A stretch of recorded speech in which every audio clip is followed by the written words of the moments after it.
आपको सबसे ज्यादा फेमस बताऊं, अभी जो काफी ट्रेंड में चल रहा है ये अटैक, अभी क्या करते हैं लोग, ओटीपी अपना बैंक्स बताती है कि अपना ओटीपी कहीं शेयर ना करें। जी जी। क्योंकि आप कहीं भी पेमेंट करते हैं तो आपको ओटीपी की रिक्वायर्ड होती है, आप अपना ओटीपी शेयर ना करें। तो ओटीपी बैंक भी बताती है, सभी लोग बताते हैं। जी जी। अब ये स्कैमर्स क्या करते हैं, अब ये सभी को पता हो गया है कि ओटीपी ना बताएं। हाँ। लेकिन अब ट्रेंड क्या चल गया, वो करते क्या, ओटीपी लेने के लिए। जी। अगर मान के चलिए मुझे आपका व्हाट्सएप हैक करना हो या फिर आपके अकाउंट से पैसे उड़ाने हो, तो आप देखेंगे जब भी आप व्हाट्सएप अकाउंट बनाते हैं तो वहाँ पे आपके पास दो फीचर्स मिलते हैं, या तो आप ऑडियो कॉल से ओटीपी बताइए या फिर टेक्स्ट मैसेज करके ओटीपी बताइए। अगर मैं आपको टेक्स्ट मैसेज करके ओटीपी भेजूंगा और आपसे मांगने की कोशिश करूं तो आप कहेंगे नहीं नहीं नहीं, मैं तो बिल्कुल नहीं दे रहा, आप कौन हो, ओटीपी तो मैं नहीं दे सकता। लेकिन अगर मैं एक सीन क्रिएट करूं, जिसे ये साइबर ठग बोलते हैं, social engineering, human brain manipulation. अब यहाँ पे क्या करते हैं, जैसे मान के चलिए आपका बैकग्राउंड मेरे पास है कि आप एक काफी अच्छे जर्नलिस्ट है, सारी चीजें करते हैं। मैं क्या करूंगा, किसी का नाम लेके, किसी जानने वाले का नाम लेके आपको कॉल करूंगा कि हाँ इन लोगों ने आपका नंबर दिया। जैसे ही आप आप बातचीत करने लगेंगे, इंटरेस्टेड हो जाएंगे, और मैं क्या करूंगा, यहाँ व्हाट्सएप लॉग इन करके रखूंगा सारी चीजें। और मैं टेक्स्ट नंबर पे मैं ओटीपी नहीं भेजूंगा, आपको कॉल करके भेजूंगा ओटीपी। मैं बोलूंगा आपको एक कॉल आ रहा होगा, प्लीज आप कॉन्फ्रेंस पे मर्ज कीजिए उनसे, हमें मिलना कहाँ डिसाइड करना। आपको लगे कॉल ही तो है, आपने जैसे ही मर्ज करा, उधर से बॉट ने ओटीपी बताया, मैंने यहाँ सुना, आपका लॉगिन करा, सारी चीजें खत्म। बिग बास्केट आपने सुना होगा, ग्रोसरी ऑर्डर करते हैं। जी जी। ठीक है, बिग बास्केट ही खुद हैक हो गया था, काफी सारे लोगों के डेटा लीक हो गया। डेटा क्या क्या लीक हुआ, अगर आप बिग बास्केट से कुछ सामान ऑर्डर करते हैं, कुछ भी ग्रोसरी, तो आप डिलीवरी एड्रेस जरूर देते हैं, अपना डिलीवरी एड्रेस, आपका घर का एड्रेस लीक हुआ, आपका नाम, आपका फोन नंबर, ये सारी चीजें लीक हो गई। तो सारी चीजें डार्क वेब पे मौजूद है। और फिर पेमेंट किया तो बैंक का भी लगभग कुछ चीजें, कार्ड डिटेल्स भी लीक हुई, अगर कहीं कार्ड से पेमेंट करते तो। ऐसे से बहुत सारे डेटा लीक थे। एक वेबसाइट में बता रहा हूँ, आप जाके चेक कीजिएगा, haveibeenpawned.com।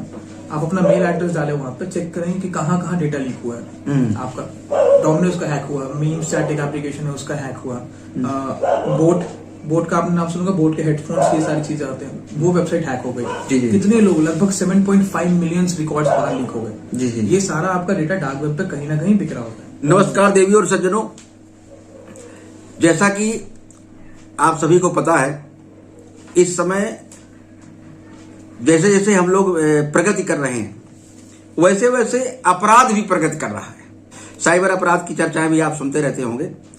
तो पुरानी कहावत याद आती है कि विज्ञान वरदान है तो अभिशाप भी है। विज्ञान के माध्यम से हमने डिजिटल की दुनिया में बहुत बड़ी प्रगति की, और उस प्रगति के साथ साथ तमाम सारी चीजें हमारे सामने आई, लेकिन उस प्रगति के साथ साथ अपराधियों ने भी प्रगति की। और एक समय था कि जब जो अपराध करने वाले होते थे, कहा जाता था कि इनको ज्यादा ज्ञान नहीं है, पढ़े लिखे नहीं है, इसलिए अपराध करते हैं। लेकिन आज आप देखिए कि जो अपराध करने के लिए बहुत बड़ा शिक्षित होना जरूरी होता है, तो वो लोग भी टेक्निकली कितने एक्सपर्ट होते हैं कि वो कई बार ऐसी चीजें आती सामने कि पता चला कि आपको कोई कॉल आई, आपको कोई फोन आया, आपके पास कोई मैसेज आया, और आपने अगर उसका रिप्लाई कर दिया तो आपका बैंक खाता खाली हो गया।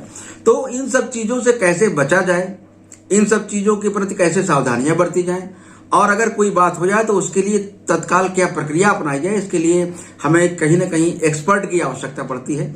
तो आज हमारे बीच में भैया अमन राज जी हैं, जो IIT के एक्सपर्ट है और साइबर के बहुत बड़े एक्सपर्ट हैं, और मतलब आपकी बहुत सारी विशेषताएं हैं, और लगभग बड़े बड़े जितने सेमिनार आजकल कानपुर में हो रहे हैं, उन सब में आपको बतौर गेस्ट लेक्चरर बुलाया जाता है व्याख्यान देने के लिए इन विषयों पर। और हमें भी आज आपका बहुत अमूल्य समय प्राप्त हुआ है, ताकि हमारे जो दर्शक हैं वो भी जान सके कि आखिर साइबर अपराध से कैसे बचा जाए, क्या क्या सावधानियां बरती जाएं।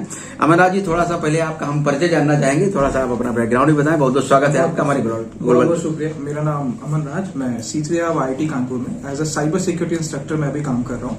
हालांकि मेरा काम साइबर सिक्योरिटी पर ट्रेन करना है। अभी तक मैंने इंडियन आर्मी को ट्रेन करा, इंडियन साइंटिस्ट को ट्रेन करा, अभी अपने क्राइम ब्रांच वाले यूपी पुलिस, MP पुलिस और भी नॉर्थ इंडियन स्टेट्स है जहाँ पे साइबर सेल्स के जो पुलिस ऑफिसर्स हैं उनको ट्रेन करा, और कुछ स्टूडेंट्स को भी साइबर सिक्योरिटी में ही। तो हमारा ट्रेनिंग करने का मतलब मॉड्यूल यही होता है कि थोड़ा सा हम उनको इस तरीके से ट्रेन करें ताकि वो क्रिमिनल्स, इन्वेस्टिगेशंस, ये सारी चीजों को सॉल्व कर पाए। तो ये जो साइबर सिक्योरिटी जो टॉपिक है अभी हमारे पास काफी ज्यादा आप देख रहे हैं बहुत इंपॉर्टेंट है। मतलब आज के समय तो सबसे ज्वलंत टॉपिक है ये आज के समय में। रीजन बिहाइंड क्या है इसके पीछे हम जानेंगे तो मैं बताऊं तो अभी टेक्नोलॉजी बहुत ज्यादा यूज करते जा रहे हैं। जी। अगर हम आज से 10 साल पहले जाए और लोगों को अगर बताए कि हम सामने देख के वीडियो कॉल पर बातचीत कर सकते हैं, ऐसे किसी को बताएंगे 10 से 15 साल पहले, हाँ, तो विश्वास ही नहीं करेगा। ऐसा कैसे हो सकता है? जी। तो आप देख सकते हैं बदलाव कितनी जल्दी आ रहा है। जी। तो कहीं ना कहीं अगर कोई बदलाव भी आ रहा है तो साथ में सिक्के के दो पहलू होते हैं, आपको पता हो। तो इसमें बहुत ही ज्यादा चांसेस है। अब साइबर ठग भी बैठे हैं ठगी करने के लिए अलग अलग तरीके से। अभी मैं आपको सबसे ज्यादा फेमस बताऊं, अभी जो काफी ट्रेंड में चल रहा है अटैक, अभी क्या करते हैं लोग, ओटीपी अपना बैंक्स बताती है कि अपना ओटीपी कहीं शेयर ना करें। जी। क्योंकि आप कहीं भी पेमेंट करते हैं तो आपको ओटीपी की रिक्वायर्ड होती है, आप अपना ओटीपी शेयर ना करें। तो ओटीपी बैंक भी बताती है, सभी लोग बताते हैं। अब ये स्कैमर्स क्या करते हैं, अब ये सभी को पता हो गया है कि ओटीपी ना बताएं। हाँ। लेकिन अब ट्रेंड क्या चल गया, वो करते क्या, ओटीपी लेने के लिए। जी। अगर मान के चलिए मुझे आपका व्हाट्सएप हैक करना हो या फिर आपके अकाउंट से पैसे उड़ाने हो, तो आप देखेंगे जब भी आप व्हाट्सएप अकाउंट बनाते हैं तो वहाँ पे आपके पास दो फीचर्स मिलते हैं। या तो आप ऑडियो कॉल से ओटीपी बताइए या फिर टेक्स्ट मैसेज करके ओटीपी बताइए। अगर मैं आपको टेक्स्ट मैसेज करके ओटीपी भेजूंगा और आपसे मांगने की कोशिश करूं तो आप कहेंगे नहीं, मैं तो बिल्कुल नहीं दे रहा, आप कौन हो, ओटीपी तो मैं नहीं दे सकता। लेकिन अगर मैं एक सीन क्रिएट करूं, जिसे ये साइबर ठग बोलते हैं, social engineering, human brain manipulation. अब यहाँ पे क्या करते हैं, जैसे मान के चलिए आपका बैकग्राउंड मेरे पास है कि आप एक काफी अच्छे जर्नलिस्ट है, सारी चीजें करते हैं। मैं क्या करूंगा, किसी का नाम लेके, किसी जानने वाले का नाम लेके आपको कॉल करूंगा कि हाँ इन लोगों ने आपका नंबर दिया। जैसे ही आप आप बातचीत करने लगेंगे, इंटरेस्टेड हो जाएंगे, और मैं क्या करूंगा, यहाँ व्हाट्सएप लॉगिन करके रखूंगा सारी चीजें। और मैं टेक्स्ट नंबर पर मैं ओटीपी नहीं भेजूंगा, आपको कॉल करके भेजूंगा ओटीपी। मैं बोलूंगा आपको एक कॉल आ रहा होगा, प्लीज आप कॉन्फ्रेंस पे मर्ज कीजिए उनसे, हमें मिलना कहाँ डिसाइड करना। आपको लगे कॉल ही तो है। आपने जैसे ही मर्ज करा, उधर से बॉट ने ओटीपी बताया, मैंने यहाँ सुना, आपका लॉगिन करा, सारी चीजें खत्म। ये काफी ट्रेंडिंग में चल रही है। सोशल इंजीनियरिंग इसे बोलते हैं। जी। प्रेजेंस ऑफ माइंड बहुत अच्छा रखना होगा। जी। मतलब एक तरह से जो ठग हैं ये बड़े शातिर, इसको कहते हैं, शातिर शब्द है।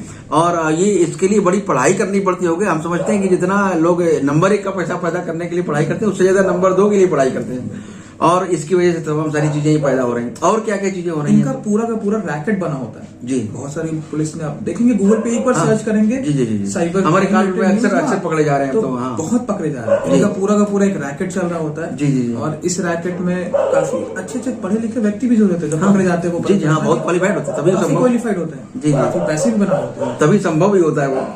अगर आप पहली बात हम सोचेंगे उनका डेटा, आपका डेटा कैसे आ जाता है उनके पास, सारे डिटेल्स। हाँ जी। तो अभी मैं रिसेंटली बात करूँ तो अगर आप डोमिनोज से कभी पिज्जा आपने ऑर्डर किया होगा, तो डोमिनोज का डेटा लीक हो गया था, डोमिनोज ही हैक हो गया था। उस केस में आप क्या करेंगे, बिग बास्केट आपने सुना होगा, ग्रोसरी ऑर्डर करते हैं। जी। ठीक है, बिग बास्केट ही खुद हैक हो गया था, काफी सारे लोगों के डेटा लीक हो गया।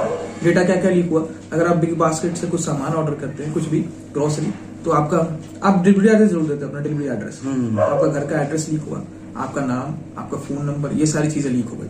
ये सारी चीजें डार्क वेब पे मौजूद है। और फिर पेमेंट किया तो बैंक का भी लगभग कुछ चीजें, कार्ड डिटेल्स भी लीक हुई, अगर कहीं कार्ड से पेमेंट करते तो। ऐसे से बहुत सारे डेटा लीक थे। एक वेबसाइट में बता रहा हूँ, आप जाके चेक कीजिएगा, haveibeenpawned.com। आप अपना मेल एड्रेस डाले, वहां पे चेक करेंगे कि कहाँ कहाँ डेटा लीक हुआ है। आपका डोमिनोज का हैक हुआ, मीम स्टैटिक एप्लीकेशन है उसका हैक हुआ, बोट का आपने नाम सुनोगा, बोट के हेडफोन्स, ये सारी चीजें आते हैं, वो वेबसाइट हैक हो गई। कितने लोग, लगभग 7.5 मिलियन रिकॉर्ड्स बाहर लीक हो गए। ये सारा आपका डेटा डार्क वेब पे कहीं ना कहीं बिक रहा होता है। ये स्कैमर जो रैकेट चलाते हैं ना, ये डेटा वहां से कलेक्ट कर लेते, आपकी इन्फॉर्मेशन आ गई, आप क्या खरीदते हैं, क्या खाते हैं, सारी चीजें। अगर मान के चलिए मैं बताऊं, आपने कभी किसी तारीख को ग्रोसरी मंगाई होगी, सब्जी वगैरह कुछ भी, या कहीं आप बोट से आपने कोई हेडफोन ऑर्डर करा होगा, बोट का डेटा हैक है। और अगर मान के चलिए मैं स्कैमर हूँ, मुझे पता चल गया कि आपने इस तारीख को ये बर्ड्स मंगाया है, अब मेरे पास डेटा है, मैं आपको कॉल करूंगा, हाँ जी सर मैं बोट कंपनी से बात कर रहा हूँ, आपने इस तारीख को ये बोट कंपनी का ये बर्ड्स ऑर्डर करा था। आप बिल्कुल कहेंगे हाँ सही बता रहे हो, हाँ ठीक है, तो मैं बोट से बात कर रहा हूँ, आपको मैं एक और बोट का एक गिफ्ट भेजना चाहता हूँ आपको, आप हमारे फेवरेट कस्टमर लिस्ट में, आपको एक फ्री में आपको मैं बर्ड्स भेजना चाहता हूँ, इस तरीके से। और वो स्कैमर्स करते हैं क्या आजकल, काफी ट्रेंडिंग में, सामने वाले को लगता है फ्री में मुझे मिल रहा है, फ्री की चीज हम जल्दी एक्सेप्ट करते हैं। वो करते क्या कि आपको बस डिलीवरी चार्जेस देने होंगे, आप बदले में डिलीवरी चार्जेस देते हैं, आपके पास सामान कुछ नहीं, एक डब्बे में साबुन आता है, इस तरीके से कुछ भी आता है। तो इस तरीके का इस्तेमाल करते हैं स्कैमर्स आजकल। तो काफी ज्यादा इस मतलब एक तरह से बड़ा सुनियोजित ढंग से इसको कहते हैं हम लोग कि सुनियोजित प्रोग्राम बना करके और पहले से प्री प्लान जिसको बोलते हैं काफी, हाँ। और बना करके तब उसको हैक करते हैं और उसकी में इस तरह से ये हमें लगता है कि इंटरनेशनल लेवल पर ये सारी चीजें चल रही क्या स्कैम कोई बन रहा है कि कोई ग्रुप है इस तरह का कोई क्या? इसके बहुत सारे ग्रुप्स ऑलरेडी बने हैं। अभी मैं बात करूँ तो बहुत सारे इंडिया में भी बहुत सारे हैं, दिल्ली में बहुत सारे ऐसे ऑफिस चल रहे हैं, आगे बीपीओ चला रहे हैं नाम के लिए, पीछे चल रहा है कुछ और है। जी बैंगलोर तो हमें लगता है इसके जो ये सब काम करने वाले लड़के होते हैं तो कहीं ना कहीं वेल ट्रेंड होते होंगे, IIT और HBDI जैसे बीटेक ये सब करके आते हैं। नहीं, ऐसा नहीं है। अगर मैं बताऊं तो कोई एक मास्टरमाइंड होता है, हाँ। बाकी कंट्रोल सिखाने वाले हैंडलर कोई और सिखाया, कुछ और करना क्या, उसको बस एक कॉल करना है, हाँ। और उसको बता दी जाती है कि इस तरीके से बात करना है। जी और कुछ नहीं। अच्छा, इसके अलावा एक तो अब बहुत सारी वेबसाइट्स भी बन के आती हैं डुप्लीकेट। जैसे एक हम अब अपना उदाहरण बताने आपको हमारे एक एनजीओ, तो हमने एक प्रयास किया कि एक एनजीओ के माध्यम से हम एक वो करें, एक जनौषधि केंद्र खोलना है, विज्ञापन जो गवर्नमेंट के मेडिकल स्टोर होते हैं, तो उस जनौषधि केंद्र का विज्ञापन निकला अखबार में। वो विज्ञापन फेक नहीं था, वो ओरिजिनल था। तो उस विज्ञापन के आधार पर जो हमने अपना एंट्री करने के लिए हमने कंप्यूटर खोला, तो कंप्यूटर में उस नाम की कई साइट्स आ गई एकदम से। तो जब सबसे ऊपर थी उसी पे हमने क्लिक कर दिया। उसके बाद उस पर एक नंबर दिया था, अगर कोई दिक्कत हो संपर्क करें आप अपना, और सारे फीचर वही बता रहा है जो अखबार में बता रहा है, सब कुछ वैसे ही बता रहा है। उस नंबर पे बात किया, उसने कहा हाँ ये ऐसा करना है, सारी जानकारी, हमारी हर क्वेरी की जानकारी उस फोन नंबर। अब उसने पहले 5,000 रुपए फीस उसमें लिखी थी अखबार में, तो उसने कहा 5,000 फीस दे दीजिए। फिर उसने थोड़े दिन बाद कहा कि 15 दिन बाद आपका एक वो आएगा दवा, वो एक एग्रीमेंट साइन करना होगा, उसकी फीस लगेगी 45,000, वो भी दे दिया। अब क्या होगा, अब आपको दवा की लिस्ट भेजेंगे हम, सिलेक्ट करिएगा। अब तुरंत नहीं भेजा, 15 दिन बाद भेजा वो दवा की लिस्ट, दवा का पेमेंट कर दीजिए, पेमेंट कर दिया। अभी आपका पेमेंट कम है, ये 15 दिन बाद फिर आया कि अभी डिपार्टमेंट कॉल किया, उसने कहा ऐसा नहीं होता, ऐसा होता। पता लगा कि ये तो फ्रॉड था। और इस तरह के फ्रॉड भी हो रहे हैं क्या? इस तरह की फ्रॉड की कैसे पहचान की जा सकती है, कैसे इससे बचा जा सकता है? थोड़ा सा देखिए, अब मैं बताता हूँ ये स्कैमर्स करते हैं यहाँ पे।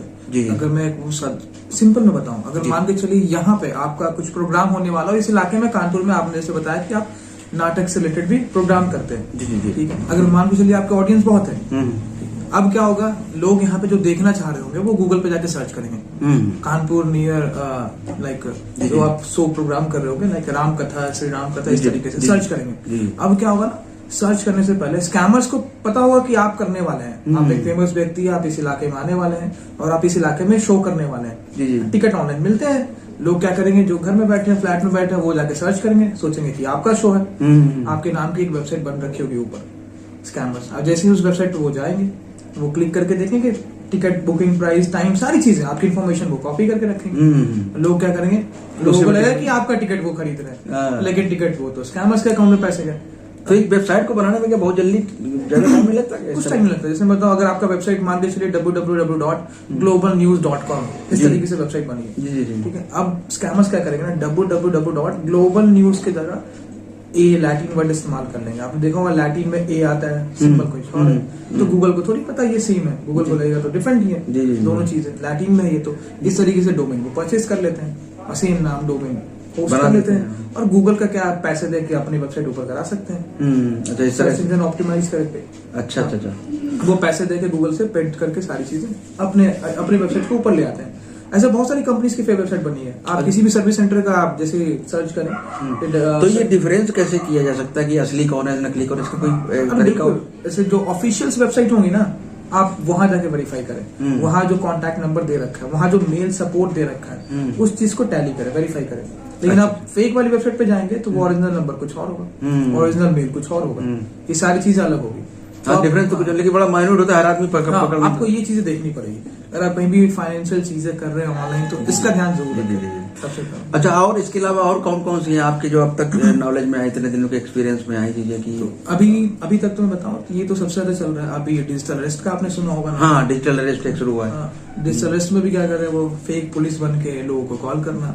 अब डर जाते हैं लोग, घबरा जाते हैं, ऐसा सीन ही क्रिएट करते हैं ना। जी। अब जहां भी आपको लगे, मैं एक सिंपल टर्मिनोलॉजी बताता हूँ, जहां आपको अर्जेंसी लगे, सामने वाला अर्जेंसी क्रिएट कर रहा है, घबराहट, जहाँ अर्जेंसी का सीन लगे आपको समझ जाइए वो 90% चांसेस है कोई ना कोई स्कैमर है वहाँ पे। जी। अच्छा, कई बार बैंक से आता है कि हम आपके बैंक से बोल रहे हैं यार आपका ये खत्म हो गया, KYC नहीं वो कंप्लीट हो गया, OTP आएगा, बता दीजिए। आपने जो बताया यहाँ देखा आपने, उसने अर्जेंसी क्रिएट करी जी, आपके अकाउंट को बंद कर दूंगा, ये हो जाएगा, ये सारी चीजें हो जाएगी। अभी अर्जेंसी क्यों क्रिएट करते हैं? इसलिए क्रिएट करते हैं ताकि आप आगे किसी और लोगों से राय मशवरा ना ले पाए। ठीक है, अगर आप सोचेंगे बैठ के राय मशवरा किसी से पूछेंगे, कोई जानकार से पूछेंगे तो वो बता देगा अरे क्राइम है एक तरीके से, ऐसा कुछ नहीं होता, या फिर बैंक में ना चले जाए, तो इस तरीके से अर्जेंसी क्रिएट करते हैं। जैसे अभी एक काफी दिन पहले एक मेल आया RBI के गवर्नर के नाम से मेल था। उसमें मेल आया कि आपका कोई मित्र है विदेश में, वो उसके पास बहुत सारा पैसा है, वो पैसा ट्रांसफर करना चाहता है आपको, और उसने ये डिटेल भेजा है, कृपया अपना अकाउंट नंबर बताएं, इस नंबर बताएं। तो उसको खैर हमने, चूंकि मेल थी वो उसकी RBI की, तो हमने RBI को लेटर वेटर लिख दिया उसके। इस तरह के कई मेल आते हैं कि आपको फला जगह पैसा हुआ है, इतना आपके ट्रांसफर हो रहा है, फिर उसके बाद वो बैंक का डिटेल भेजेगा, वो कहेगा इतने रुपए उसमें आप जमा कर दीजिए, इतना फीस जमा कर दीजिए। ये सब चीजें भी, इस तरह की भी चीजें आती हैं, इनसे कैसे? तो आप मेल का सोर्स वेरीफाई करें।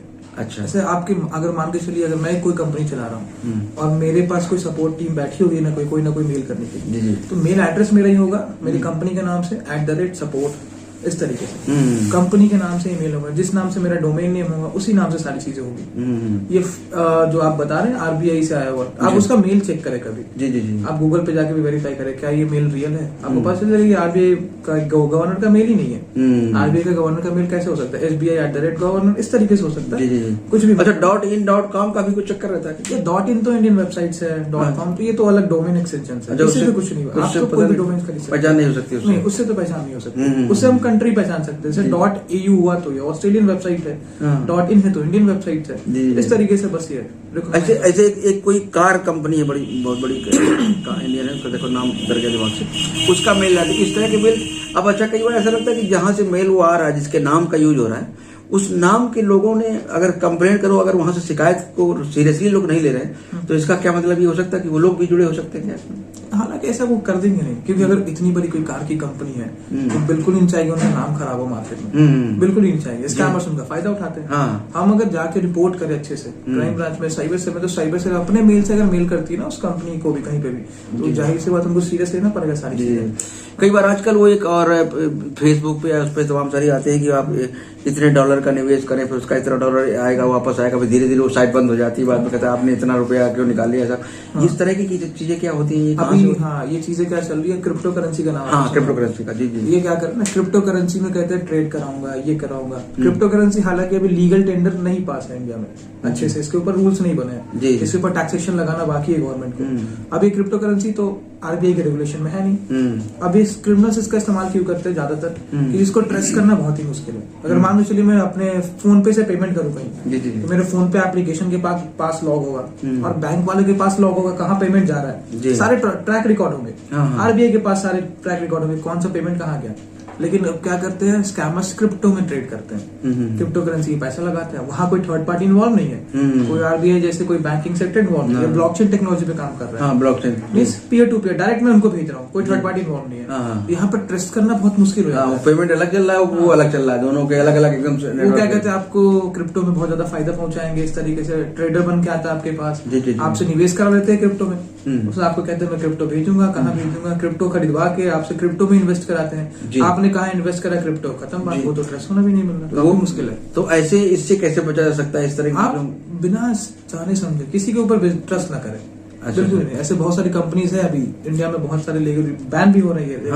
ये क्या करते हैं, क्रिप्टो के नाम पर टोकन चला रहे हैं, एक वेबसाइट बना लिया उन्होंने और 10 लाख या 10,000 टोकन्स बना लिया है। टोकन्स क्या, छोटे छोटे टोकन्स है। अभी क्या करते हैं, डिमांड और सप्लाई का गेम क्रिएट करते हैं। अगर मान के चलिए अगर मेरे पास ये 5 माइक्स हैं और मैं एक माइक की कीमत 10 रुपए रखूं, लेने वाले 10 लोग हैं, तो 20 रुपए इसकी प्राइस बढ़ जाएगी। अगर लेने वाले सडनली 50 लोग आ गए, 1000 लोग आ गए, तो सोचिए माइक की कीमत कितनी बढ़ जाएगी जी। तो इस तरीके से वो मैन्युपुलेट करके टोकन की प्राइस बढ़ाते हैं और लोगों को से पैसे इन्वेस्ट कराते हैं, बाद में पैसे लेके दिखाते हैं वेबसाइट अंडर मेंटेनेंस, फिर उसको गायब हो जाते हैं। एक हमारे भी परिचित थे, तो कहीं संपर्क हो, उन्होंने कहा आप $100 का निवेश कर दीजिए, पर डे आपको $5 मिलेगा। पर डे $5 मिलता रहा, वो विड्रॉ भी होता रहा, अब विड्रॉ होकर के वो बैंक में भी उनका आता रहा, उन्होंने अपना सेल भी कर लिया, उससे एक्सचेंज से कर लिया, थोड़े दिन बाद वो बंद हो गया। ये भी स्कैम ही है, ये भी स्कैम ही एक तरीके का। हाँ। अब ये पिरामिड स्कैम बना। आप जैसे हाँ, बिल्कुल बिल्कुल, हाँ। अब ये MLM लेके आए मल्टी लेवल मार्केट। जी। उसने आपसे इन्वेस्ट करा, वो करेंगे, आप भी 2 लोगों को इन्वेस्ट कराइए। अब इससे क्या हो रहा है, डिमांड सप्लाई जो हमें बताया मैंने, डिमांड क्रिएट करवा रहे हैं एक फर्जी तरीके से। सप्लाई कम है, लिमिटेड है, डिमांड ज्यादा हो रहा है, प्राइसिंग बढ़ रही है, लोगों को स्टार्टिंग में कुछ पैसे देते हैं ताकि ट्रस्ट जीत ले उनका। अब आपके पास अगर अकाउंट में पैसे आ गए 1 महीने के लिए, तो आप जाहिर सी बात है आपको ट्रस्ट हो जाएगा, यार पैसे तो मेरे 1 महीने से आ रहे हैं अकाउंट में, अब आते ही रहेंगे, आप और पैसे लगाएंगे। जैसे ही ज्यादा पैसे लोगों ने लगाया मार्केट में, उसमें पैसा लिया, वहां से गायब। अच्छा, वो बंद भी नहीं होती कंपनी, वो केवल आप को बैन कर देते हैं, आपने इतना ज्यादा निकाल लिया, आपने इतना कम निकाल लिया, फंसा लेगी आपको इस तरीके से। हाँ। तो इस तमाम सारी चीजें, अच्छा जो पहले आपने तमाम चीजें बताई उससे कैसे बचा जा सकता है, उससे बचने के क्या उपाय हैं? अच्छा, इन्वेस्ट करना आपको सबसे पहले कहीं, तो आप कहाँ इन्वेस्ट करने वाले हैं, आप पूरी स्टडी कीजिए पहले इसको। किसी के शेयर मार्केट में भी इन्वेस्ट करने वाले तो कंपनी कौन सी है, रजिस्टर्ड है या नहीं। तो बहुत सारी गवर्नमेंट की वेबसाइट है, जाकर वेरीफाई करें सबसे पहले कि रजिस्टर्ड है, ओरिजिनल कंपनी है, जेन्युइन है नहीं। अब जैसे आपने कहा, आपके मित्र ने कहा उन्होंने कि उन्होंने $500 लगाया, डेली $5 या इस तरीके से रुपए आ रहे हैं उनके पास, कुछ भी आ रहे हैं। अब उन्होंने तो वेरीफाई नहीं करा होगा कौन CEO है इस कंपनी का, कहाँ का रहने वाला है, ये डिटेल्स आपके पास होनी चाहिए। अगर आप बात करें फेसबुक की या फिर कोई भी बड़ी कंपनी की, Amazon की, इसकी CEO की डिटेल्स आपको मिल जाएगी। CEO जेफ बेजोस है, इनकी ट्विटर हैंडल, ID, सारी चीजें मिल जाएगी आपको, इंटरनेट पर मौजूद है। और ऐसी कंपनीज होती है ना, इनका पता आता नहीं होता कि ओनर कौन है, मालिक कौन है। हम बिना मालिक के चलते जाने समझे हम कैसे इन्वेस्ट कर सकते हैं? कभी कहेगा ऑस्ट्रेलिया कंपनी को देगा, अफ्रीका कंपनी, किसी को एक एक्चुअल डेटा नहीं पता है कौन ओनर है, कौन मालिक है इसका। बस। तो नहीं, ये वाला हुआ जो अभी आपने शुरुआत में जो कई चीजें बताई कि साइबर अटैक के, उनसे कैसे बचा जा सकता है?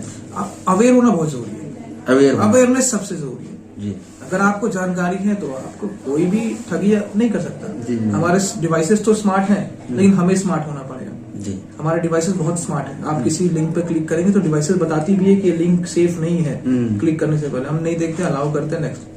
आप कोई भी एप्लीकेशन इंस्टॉल करते हैं तो डिवाइसेस जरूर बताती है ये एप्लीकेशन क्या क्या परमिशन ले रहा है आपके फोन से। हम पढ़ते नहीं है, नेक्स्ट एग्री कंटिन्यू इंस्टॉल कर देते हैं, शुरू हो जाता है। डिवाइस स्मार्ट है, हमारे डिवाइसेस बहुत स्मार्ट है, लेकिन हमें स्मार्ट होना पड़ेगा, अवेयर होना पड़ेगा। अभी इस समय इधर कौन कौन से प्रोग्राम आपके चल रहे हैं साइबर जागरूकता के लिए, अवेयरनेस के लिए? अभी तो रिसेंटली हमने तो कोर्स लॉन्च करा CSJMU के साथ, हमारे C3 IIT कानपुर ने, और भी इंस्ट्रक्टर्स इन्वॉल्व है इसमें। अच्छा, तो कोर्स ज्वाइन किया है? हाँ, एक कोर्स लॉन्च करा, MOU है C3 IIT कानपुर के साथ एंड CSJMU यूनिवर्सिटी के साथ। तो किसके लिए है वो कोर्स?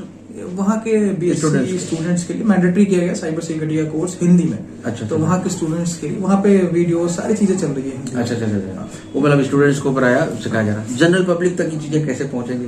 जनरल पब्लिक अभी धीरे धीरे जैसे हम अवेयरनेस करा रहे हैं, हर जगह कहीं ना कहीं पहुंचा रहे हैं सारी चीजें। तो वहाँ पे मीटिंग में जुड़ सकते हैं, बहुत लोग आ सकते हैं, सेमिनार्स वगैरह। अभी रिसेंटली HBTU में भी हुआ था सेमिनार, वहाँ पे भी लोग आ सकते हैं, और भी गेस्ट आए थे वहाँ पे एज अ लेक्चरर, तो अपने नॉलेज को शेयर करते हैं। यहाँ पे हमारे दर्शकों को भी कुछ थोड़े टिप्स बता दीजिए ताकि तो मैं सबसे पहले बताऊं, अगर कहीं पे भी कोई पैसे इन्वेस्ट कर रहे हैं तो सबसे पहला सोर्स आप जरूर वेरीफाई करें, इन्वेस्ट कहाँ कर रहे हैं और किस कंपनी के लिए कर रहे हैं, उसका CEO कौन है और ये रजिस्टर्ड कंपनी है या नहीं। बिना जाने समझे कहीं पे भी पैसे ना लगाएं जी। और अगर आप एक चीज जरूर ध्यान रखें कि अगर कोई भी OTP मांगे आपसे, कोई भी बैंक कंपनीज, कोई भी पार्टिकुलर कंपनीज अपनी OTP नहीं मांगती, उनके पास ऑलरेडी डेटा होता है, उसे OTP की जरूरत नहीं होती। ये सारी चीजें बिल्कुल ध्यान रखें आप। बस कहीं और मैं बताऊं तो जो मोबाइल से तमाम सारी चीजें एक्टिविटी आती हैं कहीं। हाँ, अभी मैं मोबाइल की एक्टिविटी बताऊं तो आप देखेंगे अभी आपको ऐड वगैरह बहुत आते हैं फोन पे। अभी लेटेस्ट में कुछ बताऊं तो अभी लोन के ऐप्स आ रहे हैं बहुत ज्यादा। लोग क्या करते हैं, लोन ले लेते हैं अनजाने में, वो आपको ऐड चलते आएगा इंस्टाग्राम पे कहीं पे भी कि आप तुरंत लोन ले सकते हैं, इंस्टेंट खाते में विड्रॉल करें, ये ऐप इंस्टॉल करें। आप जब भी कोई एप्लीकेशन इंस्टॉल करें तो इंस्टॉल करने समय देखिए वो क्या क्या परमिशन ले रहा है। आप फोन की सेटिंग में जाएं, एप्लीकेशन मैनेजर में जाएं, उस ऐप की परमिशन देखें। अगर मान के चलिए आपने ट्रू कॉलर इंस्टॉल करा है, तो ट्रू कॉलर कौन सा एप्लीकेशन है, कॉन्टैक्ट्स के बारे में बता देता है कौन, तो उसके पास बस कॉन्टैक्ट्स की परमिशन होनी चाहिए और कॉल और मैसेज ही। उसके पास कैमरे की परमिशन नहीं होनी चाहिए क्योंकि उसमें कोई वीडियो कॉल का फीचर ही नहीं है। तो आप ध्यान रखें जो भी आप एप्लीकेशन इंस्टॉल कर रहे हैं, अगर कोई एप्लीकेशन कैमरे का परमिशन ले रही है, जिसको नीड नहीं है, अगर वो बैंकिंग ऐप है उसे नीड ही नहीं है कैमरे की, तो वो कैमरे की परमिशन ले रखा है, माइक की परमिशन ले रखा है, इस मीन्स कि वो आपकी बातें सुन सकता है 24 घंटे कंटिन्यू। आपके कॉल की परमिशन ले रखा है, वो सारे कॉल्स नंबर देख सकता है। कॉन्टैक्ट की परमिशन ले रखा है तो सारे कॉन्टैक्ट देख सकता है। तो आप ऐसे परमिशन वेरीफाई करें तो आप जरूर देखें, पहले वेरीफाई करें। अगर लगे आपको चीजें कि इसने सारे परमिशन से रखी है तो एक वो वायरस ही है एक तरीके का। आजकल कई बार ऐसा होता है कि मोबाइल को भी हैक कर लिया जाता है कि आप बात करें, आपके उस पर एक लिंक आएगा, उस लिंक पर क्लिक कर देंगे तो मोबाइल दूसरा व्यक्ति नहीं, स्क्रीन क्या कहते हैं उसको, अब ये एनी स्क्रीन जैसे होता है ना उस टाइप से स्क्रीन शेयरिंग, अब हम कहते हैं इसे फिशिंग अटैक। फिशिंग में क्या होता है ना, एक नकली वेबसाइट बनाते हैं जो दिखने में हूबहू असली जैसी लगती है, थोड़े मोरे डोमेन चेंज करके। जैसे मान के चलिए मुझे फ्लिपकार्ट का नकली बनाना है तो मैं FLIP की जगह FILP कर दूंगा, Flipkart. Website same to same डिक्टो बना दूंगा, लोगों को शेयर कर दूंगा, भाई क्लिक करे, शॉपिंग करे, ये करे, बहुत फीचर्स लगा दूंगा, सस्ते में खरीदारी करे। ऐसा ना करे कोई। लेकिन ऐसे लोग, अगर मान के चलिए ये लिंक अगर मैं 500 लोगों तक भेजू, 500 में से 10 लोगों ने भी अगर इस पर क्लिक करके शॉपिंग कर ली, वो फंस गए। और बहुत सारे लिंक्स ऐसे हैं डायरेक्ट एप्लीकेशन के उसकी पाथ से बिलोंग होते हैं। मीन्स आपने लिंक पर क्लिक करा, कोई बैकग्राउंड में कोई एप्लीकेशन डाउनलोड हो जाएगा आपके फोन में। अच्छा, तो आप कहीं से भी कोई लिंक क्लिक ना करें, पहले भेजने वाले के सोर्स को वेरीफाई करें, किसने मुझे भेजा है। अगर ट्रस्टवर्दी बंदा भेजा है तो आप तभी ओपन करें। अच्छा भाई, जब साइबर अटैक किसी के साथ हो गया, किसी साइबर क्राइम किसी के साथ हो गया, तो उसके बाद फिर क्या किया जाए? उसके बाद देखिए, अब सबसे पहले गवर्नमेंट ने अब तो वेबसाइट भी बना रखी है cybercrime.gov.in। आप वहां पे जाके अपने क्राइम रजिस्टर, जो भी आपके साथ रिलेटेड क्राइम, आप एविडेंस पहले इकट्ठा करें। और जितनी जल्दी आप रिपोर्ट करेंगे उतनी ज्यादा चांसेस है आपके साथ वो जल्दी से जल्दी, अगर पैसे की ठगी हुई तो पैसे भी वापस आ जाएंगे। 1930 पर कॉल करें। कोई फाइनेंशियल फ्रॉड हुआ तो 1930 पे कॉल करें। और अगर आप cybercrime.gov.in पे भी जाते हैं तो वहां पे भी हर तरीके के क्राइम को रिपोर्ट कर सकते हैं, जो भी इंटरनेट के रिलेटेड हुआ हो। और जितना जल्दी आप रिपोर्ट करेंगे उतनी जल्दी रिजॉल्व होगी सारी चीजें। तो कुल मिलाकर के बहुत सारी जानकारियां अमरनाथ जी के माध्यम से आप सभी को हुई होंगी। साइबर क्राइम का सबसे सरल एक उपाय है जागरूकता, अवेयरनेस। और अगर बाय द वे कभी कुछ हो जाता है तो 1930 नंबर आपको याद रखना है, तुरंत उस पर कॉल करें। तो 24 घंटे के अंदर अगर कुछ पेमेंट आपका कहीं फंसा है तो तुरंत अमाउंट होल्ड हो जाता है। और उसके बाद थोड़ा होल्ड अमाउंट को वापसी की प्रक्रिया थोड़ा सा बड़ी टेढ़ी है, कोर्ट में जाना पड़ता है। कोर्ट के बाद काफी दिन लग जाते हैं, तब तक कई बार पता चला दूसरे किसी ने ऑर्डर करा लिया कोर्ट से। तो उस प्रक्रिया को भी सरकार को थोड़ा सा सरल बनाना चाहिए, कुछ और एजेंसियों को इसका अधिकार देना चाहिए ताकि वो बैंक में होल्ड अमाउंट जल्दी से जल्दी प्राप्त हो जाए व्यक्ति को, तो ताकि उसका दुरुपयोग ना हो सके। और अमरनाथ जी ने जो सारी बातें बताई उन पर भी हम सबको गौर करना है। बहुत बहुत धन्यवाद आपका, और जो आपने समय दिया। और निश्चित रूप से आपके द्वारा दी गई जानकारी हमारे दर्शकों के लिए बहुत ही महत्वपूर्ण है, और आने वाले टाइम के लिए ये जानकारी और ज्यादा महत्वपूर्ण होगी जैसे जैसे टेक्नोलॉजी बढ़ रही है। तो वैसे आपने बताया कि जो अपराधी है वो भी अपने को और ज्यादा कर रहे हैं, आगे प्रोग्रेस कर रहे हैं उसमें, और ज्यादा अपने को डिजिटलाइज मॉडिफाइड करते चले जा रहे हैं। तो इसके लिए सब सावधानी ही हमारा सबसे बड़ा उपाय है। बहुत बहुत धन्यवाद आपका। Thank you sir. नमस्कार।